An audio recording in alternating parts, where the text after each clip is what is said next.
Kumusta? Mabuti! For today's video. For today's video, naglinis ang person ng araw na yan ng makalisin na lola papunta sa ospital. Sinamantala ko na nga pagkakataon na yan habang wala si lola at sa isip-isip ko, baka lumabas na din agad kinabukasan sa ospital. Kami nga lamang dalawa ni Nilush ang tao dyan sa bahay at hindi naman alagain si Nilush basta mapakain at maliguan ay ayos na. Yan ang vacuum na binili para sa akin ni lola ay bihira ko lamang magamit dahil ayaw ni lola at maingay daw. Maraming beses ko na nga din sinabi kay lola na alisin na yung carpet dahil delikado at ilang beses na nga din diyang natisod si Nilush at nada pa. Pati nga yung physical therapist ni Nilush dati, sinabihan na din si lola na alisin na nga yung carpet dahil delikado. At kahit nga nung sabi kay lola ay hindi nakikinig at hanggang ngayon nga ay andyan pa din yan.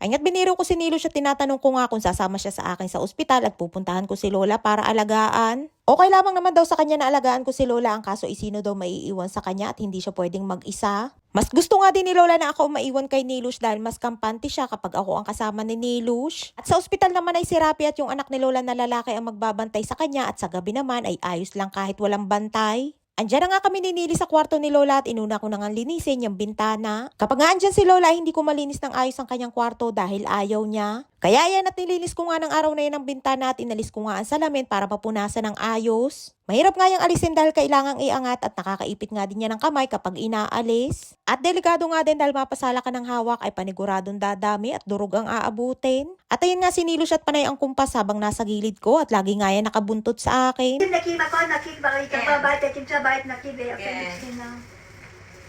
Tita piliin mo. Ma? Nakasyo, bibiseder babait ko din. Ay nga't sabi sa akin ni Nilush ay pagdating ni lola ay makikita na malinis at maganda daw ang bahay. Sabi ni Nili ay kawawa daw si lola at ang sabi ko naman ay huwag siyang mag-alala dahil ang mahalaga ay okay lamang si lola sa ospital. Hindi nga daw siya nag-aalala pero mayat maya naman ay panay ang tanong sa akin kung kamusta na kaya daw si lola.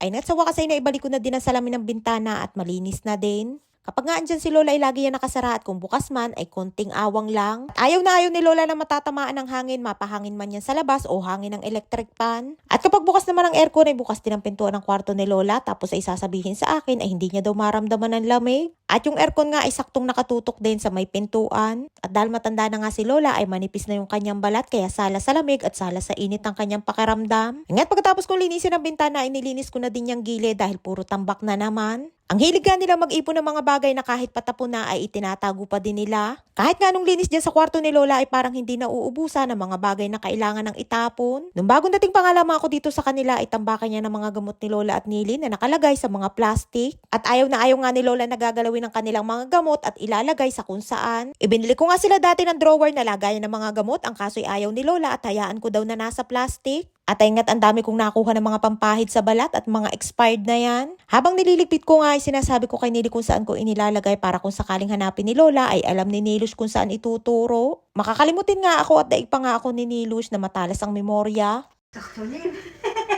שני. זה רפי קנה לי את זה וזה קטן עליי. באמת? אז רוצה לקחים את זה. שלך, הקטנים של דיאנה.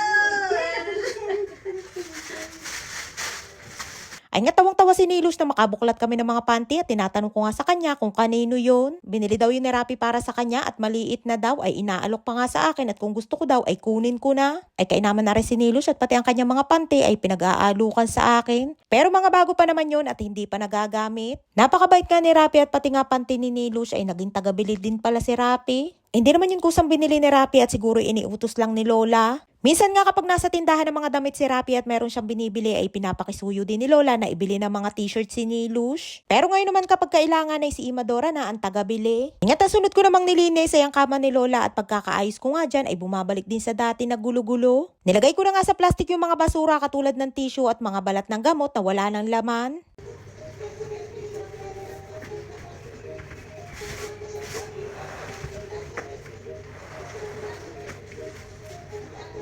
Iniusod ko na nga din ang kama para mawalisan ko ang ilalim at kapag nandyan si Lola ay hindi ko yan magawa. Kung ayaw mo nga ma-stress ka at ma-stress si Lola ay wag mo basta-basta gagalawin ang mga gamit niya na nandyan siya. Nung bago pa nga lamang ako dito sa kanila ay tunay na paiyakin lagi ako ni Lola kapag napapagalitan. Ganun talaga kapag bago pa lamang dahil hindi nyo kilala ang isa't isa. At eto nga't mahigit 8 taon na ako sa kanila na hindi iba ang turing nila sa akin at mahal na mahal nila ako. Isa sa dahilan kung bakit napakagandang magtrabaho dito sa Israel ay dahil makatao ang turing nila sa amin. Walang pang-aabuso at pananakit at pwede kang mga tuwiran kung alam mong na nasa tama ka. Kaya kahit sa panahon ng gera ay mas pinipili namin na manatili dito at hindi iniiwanan ng aming mga alaga. At karamihan sa amin dito ay pamilya ang turing nila at hindi basta caregiver lang. כן, ורפי גם. רפי... כן.